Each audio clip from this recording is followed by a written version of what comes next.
জায়গায় জায়গায় সাদা করে দেব, ঘুমাইতে পারবি না।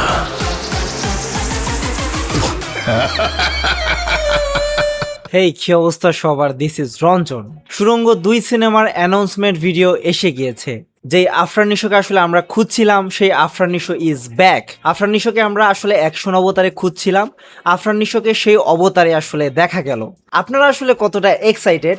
তার থেকেও বেশি আমি অনেক বেশি এক্সাইটেড, কারণ আফরান নিশোকে এই অবতারে আমি অনেকদিন ধরে চাচ্ছিলাম। তার যে আসলে ইমোশনাল ক্যারেক্টারগুলো আছে, সেই ক্যারেক্টারগুলো থেকে বের হয়ে সে যেন অ্যাকশন ক্যারেক্টারগুলো করে, সেই জিনিসটাই চাচ্ছিলাম। আর সুড়ঙ্গ 2 সেই আভাসটাই আমাদেরকে দিয়ে দিল। আর সুড়ঙ্গ 2 এর অ্যানাউন্সমেন্ট ভিডিও নিয়ে যদি কথা বলি, এইখানে সুড়ঙ্গ 1 সিনেমার অনেকগুলো সিন দেখানো হয়েছে, তাছাড়া তাণ্ডব সিনেমাতে কতগুলো সিন দেখানো হয়েছে, যে সিনগুলো আসলে আমাদের চোখে ভাসে। হ্যাঁ, আমরা সিনেমা দেখেছিলাম অনেক আগে, তারপর এই সিনগুলো যেন আমাদের কাছে আসলে নতুনই লাগে।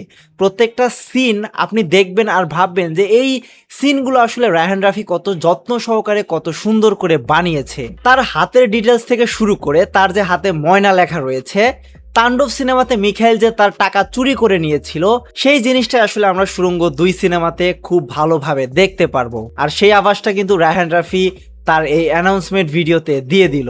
তো এই বিষয়ে আসলে কোনো সন্দেহ নেই যে এই সিনেমার প্লট হোলগুলোতে সমস্যা থাকতে পারে, তারা হয়তো প্লট হোলগুলো খুব ভালোভাবেই কাজে লাগাবে। কথা বলবো সুড়ঙ্গ 2 সিনেমাতে কি শাকিব খানের ক্যামিও থাকবে কিনা, আফরান নিশোর ক্যারেক্টারটা আসলে কেমন হবে, এবং এই সিনেমাতে নায়িকাদের ভূমিকা থাকবে কিনা। তো প্রথমে কথা বলি আফরান নিশোর ক্যারেক্টারটা নিয়ে। হ্যাঁ, সুড়ঙ্গ 1 এর ক্লাইম্যাক্সে ময়নাকে মারার পরে আসলে তার জীবনে কি ঘটে, সে কিভাবে সুড়ঙ্গ মাসুদ হয়ে ওঠে, সেই গল্পটাই আমরা দেখতে পারবো। কিভাবে এত বড় গ্যাংস্টার হয়ে উঠলো যে আসলে মিখাইলের সাথে লড়াই করবে, সেই জিনিসটাও আমরা এই সুড়ঙ্গ 2 সিনেমাতে দেখতে পারবো। অনেকের আসলেই কিন্তু অভিযোগ ছিল যে আফরান নিশো কেন অ্যাকশন সিনেমাগুলো করে না। তো এই সিনেমাটা দেখার পর তাদের হয়তো আর কোনো অভিযোগ থাকবে না, তারা হয়তো আফরান নিশোকে সেই চিরচেনা ক্যারেক্টারে ফিরে পাবে। আমার কাছে পার্সোনালি মনে হয় যে হ্যাঁ, শাকিব খানের ক্যামিও এই সিনেমায় থাকা উচিত, যেহেতু তাণ্ডব সিনেমায় সুড়ঙ্গ মাসুদ এবং আরমান মনসুরের ক্যামিও থাকার কারণে এই সিনেমাটা কিন্তু মানুষের কাছে অনেক বেশি পৌঁছেছিল এবং মানুষজন অনেক বেশি পছন্দও করেছিল। তো আমার মনে হয় সুড়ঙ্গ 2 সিনেমাতে শাকিব খানের একটা ক্যামিও দেওয়া উচিত। শাকিব খানের ক্যারেক্টারটাকে আরেকটু দেখালে মানুষের কিন্তু আরো বেশি ক্রেজ থাকবে মিখাইল চরিত্রের প্রতি, এবং তাণ্ডব 2 সিনেমা আসার জন্য মানুষের কিন্তু অনেক বেশি আগ্রহ তৈরি হবে।